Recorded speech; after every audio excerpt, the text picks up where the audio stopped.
یہ تو سمجھ آتی ہے کہ رسول اکرم صلی اللہ علیہ وآلہ وسلم نے مسجد احرام میں رکھے گئے بتوں کو کیوں توڑ ڈالا، کیونکہ وہ خدائے واحد کی عبادت کی جگہ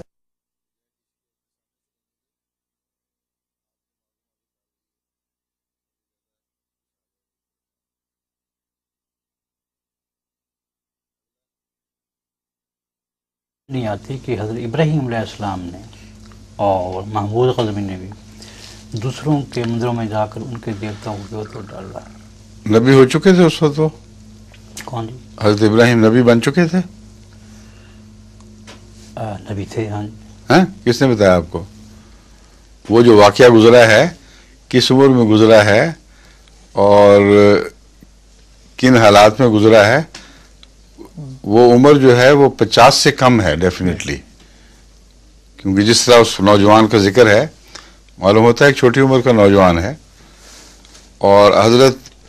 ابراہیم کی تاریخ سے پتہ چلتا ہے کہ پہلے 50 سال آپ کے حضرت نوح کی شریعت میں گزرے ہیں اور آپ کو شریعت بعد میں عطا ہوئی ہے۔ چنانچہ قرآن کریم فرماتا ہے من شیعت ہی ابراہیم، نوح کے ماننے والے اور پیروکاروں میں سے ابراہیم بھی تھا، اور پھر ابراہیم کو نبوت اور کتاب دینے کا بڑا کھلا ذکر مل رہا ہے، تو صاف پتہ چلا کہ وہ واقعہ جو آپ بیان کر رہے ہیں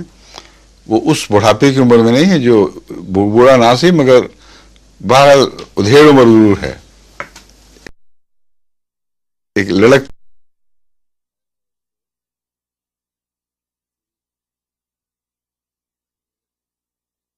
تھا بتوں کے خلاف، اور اس میں ایک حکمت بھی تھی ان کو سمجھانے کی خاطر کہ اگر بتوں میں جان ہے یا بتوں کے پیچھے کوئی خدا ہے انہی کی نمائندگی میں، یا یہ اس کی نمائندگی کر رہے ہیں، تو یہ واقعہ اتنا بھیانک ہو گیا ہے اور کسی کو کچھ پتہ نہیں، تم کسی بت سے پوچھ بھی نہیں سکتے آخر کیا بات ہے۔ یہ بات جب انہوں نے سمجھی دلیل تو نکسوا علی رؤوسہم، وہ اندھے منہ اپنے گریبانوں میں جھانکنے لگے، اوندھے منہ، اور وہ سمجھے کہ ان کے پاس کوئی دلیل نہیں۔ پھر غور کیا تو نکسوا علی رؤوسہم کا ایک ترجمہ ہے اپنے سرداروں کی طرف متوجہ ہوئے۔ تو دوسرا پہلو اس مضمون کا یہ ہے کہ پھر غور کیا اور مشورے ہوئے تو یہ فیصلہ کیا کہ اس کو مارو، اس کے سوا چارہ کوئی نہیں۔ تو جو قدم اٹھایا تھا اس کے نتیجے کے لیے بھی آپ تیار ہو گئے۔ تب یہ الہام ہے، پہلا الہام حضرت ابراہیم کا جو بھی ہے، ہمیں تو اس وقت ملتے سے پہلا الہام تھا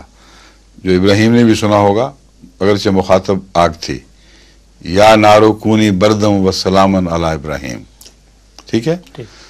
بس بتوں کو توڑنا اپنی ذات میں تو گناہ ہے نہیں، دل شکنی سے روکنے کی وجہ ہے، قرآن کریم نے صاف بتا دیا ہے وَلَا تُسُبُّوا الَّذِينَ يَدْعُونَ مِن دُونِ اللَّهِ فَيَسُبُّوا اللَّهَ عَدْوًا بِغَيْرِ علم، ان جھوٹے خداؤں کو برا بھلا نہ کہو جن کا وجود ہی کوئی نہیں، کیونکہ ان کے ماننے والوں کا وجود تو ہے، ان کی دل آزاری ہوگی، اور دل آزاری ہوگی تو پھر وہ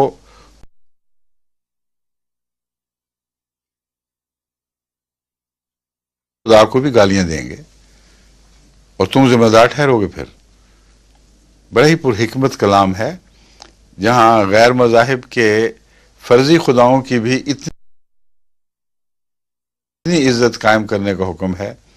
کہ ان سے متعلق بد کلامی نہ کرو، اگر اور وجہ نہ صحیح تو یہ تو سوچو کہ وہ بد کلامی کریں گے تو تمہارے سچے خدا پر بات آئے گی۔ یہ تعلیم ہے عمومی، مگر فی ذات ہی بت کوئی حقیقت ہی نہیں رکھتے، اور کوئی انسانی یہ فطری جرم نہیں ہے، لیکن چونکہ متقابل کو بھی اپنا مذہب اچھا دکھائی دے رہا ہے، اسی آیت کے آگے خدا یہ بیان کر رہا ہے، اس لیے حکمت عملی ہے، ذاتی گناہ نہیں ہے، میرا مطلب ہے ایک حکمت عملی ہے، اور بنیادی طور پر انسانی حقوق کو تسلیم کرنے کی وجہ سے اس کے سوا کوئی اور تعلیم دکھائی نہیں دیتی، ممکن نہیں ہے۔ بس ابراہیم علیہ السلام نے جو بت توڑے ہیں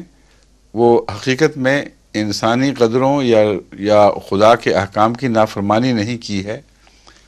بلکہ اس زمانے میں جو حالات تھے اس زمانے میں آپ نے ایک رسک لی ہے، اپنی جان کی رسک لی ہے، اور کہا ہے میں اس کے باوجود تم کو ثابت کر کے دکھاؤں گا کہ ان کی کوئی حقیقت نہیں. تو جواباً انہوں نے پھر اپنا حق استعمال کیا. انہوں نے کہا ٹھیک، یہ بات ٹھیک ہے، تم نے وہ توڑے ہیں اگر، تو پھر ہم بھی تمہیں توڑ سکتے ہیں. اس وقت اللہ تعالیٰ نے دخل فرمایا اور ان کو بچا لیا. مگر کھلی چھٹی نہیں ہے کہ غیروں کے معابد میں داخل ہو کر ان کو برباد کرو، تہس نہس کرو. اس سے یہ استنباط نہیں ہو سکتا.